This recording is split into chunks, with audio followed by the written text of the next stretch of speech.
And again, it's this turbine wheel here that I cut using my homemade CNC mill, and did a wonderful job. It's laid out to be kind of a compromise between a standard reaction turbine and the impact type. So the blades actually, between the throat, they diverge a little bit, which of course increases the velocity and helps gain, I hope, a little more efficiency out of the steam. But running on compressed air, it won't be any more efficient than just a standard reaction turbine. Okay, here we go. And now we're taking a look at the actual turbine generator. The generator portion itself is back here, and there's a half shaft connecting it to the turbine, and that functions as a universal joint. And then the portion here contains the ball bearing sets that keep the turbine stable. And then when going around towards the front, get to see the turbine itself, and notice that the actual nozzle and so on is made of soft copper. That's so it can be bent and changed and manipulated quite easily. Okay, so what we're going to do now is we're going to plug in the compressor and run the thing on compressed air. Remember, this is really designed to run on steam, so we're not going to get that much out of it, simply because the combination of the impulse and reaction feature, it's mainly working on impulse at this point. But it should still work quite nicely, enough to be able to allow us to throttle down and run the streetcar. So we'll see what happens. You're going to hear a lot of noise now because the compressor is going to be switched on.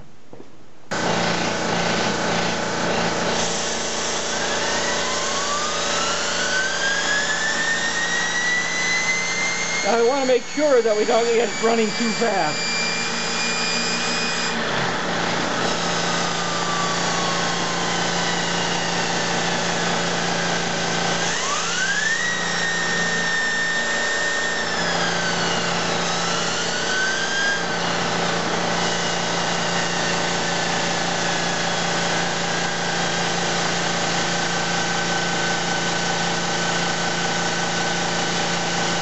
Okay, so that's about the slowest speed we can get it to run.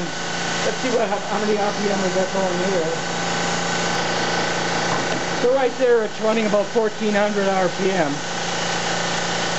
Very slow. Let's crank it up a little bit.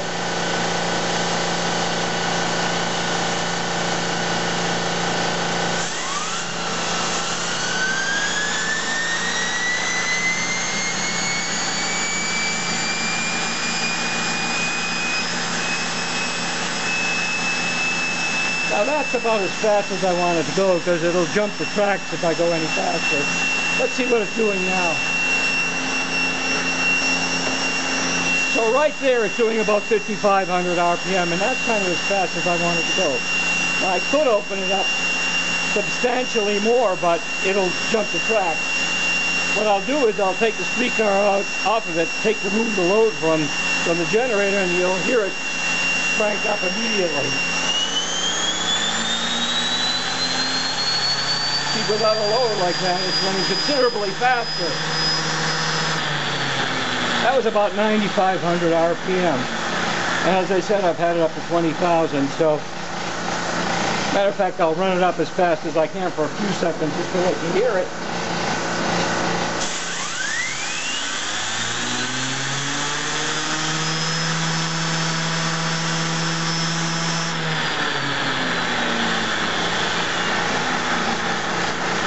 Now that generator probably is putting about 80 pounds on it, but that's way too much more than I need.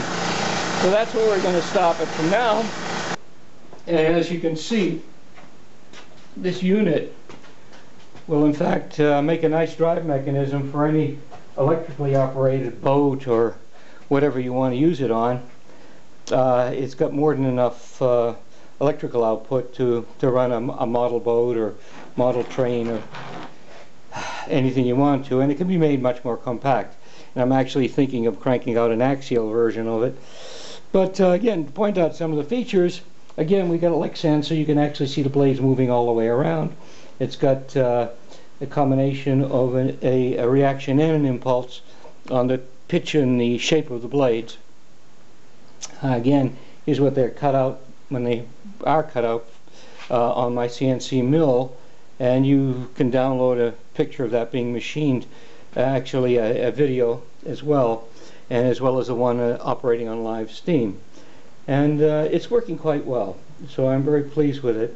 Of course, this, by having it run turbine electric like this, it obviates the need for running a gearing system in it, which is nice. I mean, it does simplify things a lot.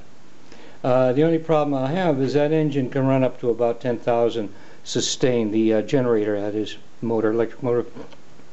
It's got oil-like bearings in it, and what I really would like to do is replace it with a permanent magnet motor that runs on, that has ball bearings on it. This is a standard brushed 24-volt DC motor, the kind that are used in hair dryers, which end up on our dump fairly frequently because the elements burn out or they get clogged with air. So this is a standard cheap little motor, and it does the job quite nicely. And actually, you can buy them in a variety of different sites on eBay for $3 to $4 each. Shipping always costs more than the actual price, and it works pretty well. So I'm very pleased with it, and we can run it off of live steam, or we can run it off of compressed air. Okay. So let me just point out some of the features again of this little thing. And again, the actual turbine disc itself is made out of 6061 aluminum, cut with a CNC mill, and we're using a ball valve for a throttle, which isn't a great idea. It's not highly controllable. So what I'm going to do is put a needle valve in series with it, so I can get a quick shut off and shut on, and yet control the throttle very carefully. It's soft copper. The pipe is actually crimped at this end to form the nozzle. It can be pitched, changed pitch. The union here allows it to be removed and changed or modified in any way onto without upsetting the rest of the setup. And this is just a Lexan cover plate, PVC block to hold the turbine, and there's a double set of 2 ball bearings, high-speed ball bearings on the other side. They were cheap ones. I didn't invest in the really nice stainless steel ones, which you really should have on a turbine. And these are sealed ball bearings, and I have a feeling that the open stainless steel ones would work better with a very, very light machine oil on it. And the universal is working quite well, and as is the DC motor, 24-volt DC motor that's working as a generator. So all in all, I'm pretty pleased with it in this state of prototyping.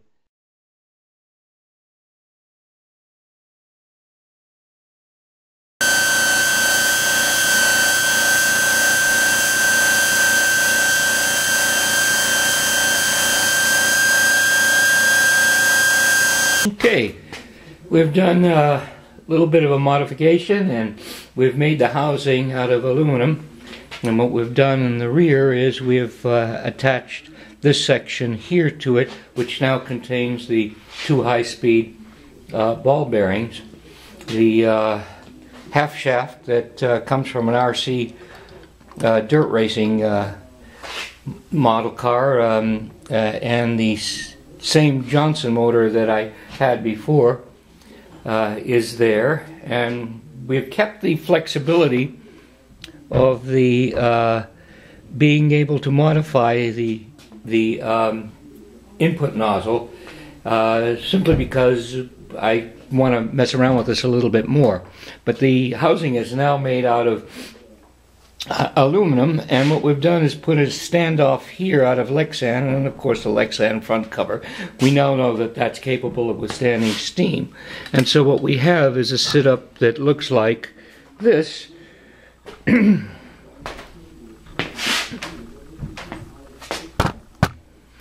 we'll be able to power it up.